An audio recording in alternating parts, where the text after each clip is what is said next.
Next, details of a sexual harassment complaint against former HP CEO Mark Hurd. North Korea says don't expect any change in policy with the change in leadership. And it's a pachyderm party. Who knew Babar and Dumbo could play soccer? Later in the show. Here's your morning briefing for this Friday. Some sordid details have emerged in the scandal that led to the ouster of former CEO Mark Hurd of Hewlett-Packard. Celebrity lawyer Gloria Allred accuses Hurd of sexual harassment in a letter sent to him on behalf of her client, a one-time TV actress named Jodie Fisher, seen here. The letter details increasingly aggressive romantic advances Hurd allegedly made toward Fisher, who worked as an independent contractor for HP. Hurd is said to have wined and dined Fisher, kissed her, and invited her to his hotel room.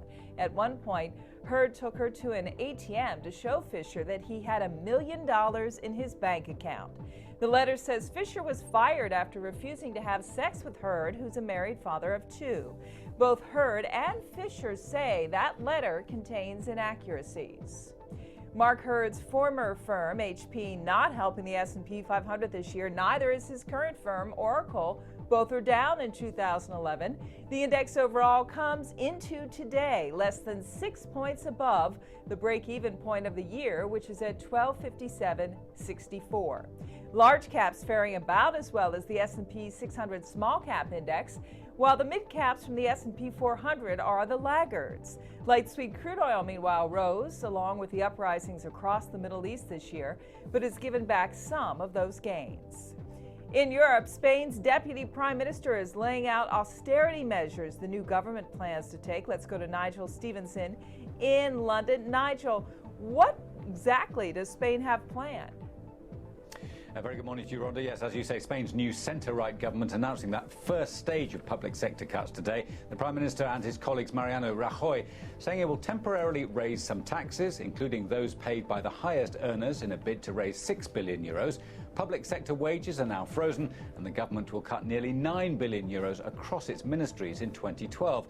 But as I mentioned, bear in mind he has only had a week to view the books left by the Socialists, and the 2012 budget has still to be decided, so there'll be plenty more to come. Rhonda?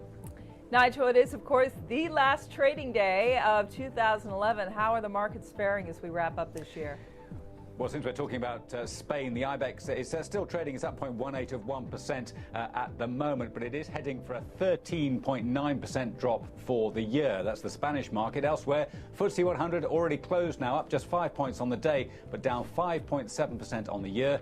The UK's part state-owned lender Lloyds Banking Group was the biggest loser, down 61%. On the flip side, drug maker Shire gained 44.5%, making it the best performing stock. The likes of British American Tobacco, Vodafone and Unilever gaining as much as 37%. In Germany, DAX closed up 49 points today, but down 14.7% on the year. Commerzbank down 70%. The drug maker Merck up 28%. Finally, to the CAC in Paris, still open, just showing a slight gain of 0.19 of 1% today, but down 17.8% for the year. Once again, the banks having the worst time of it. Not the best piece of news to finish the year for, but Happy New Year to you. Same to you, Nigel. Thanks. North Korea's new leader is sticking to the policies of the old leader, state television stating, "We solemnly declare with confidence that foolish politicians around the world, including the puppet forces in South Korea, should not expect any changes from us."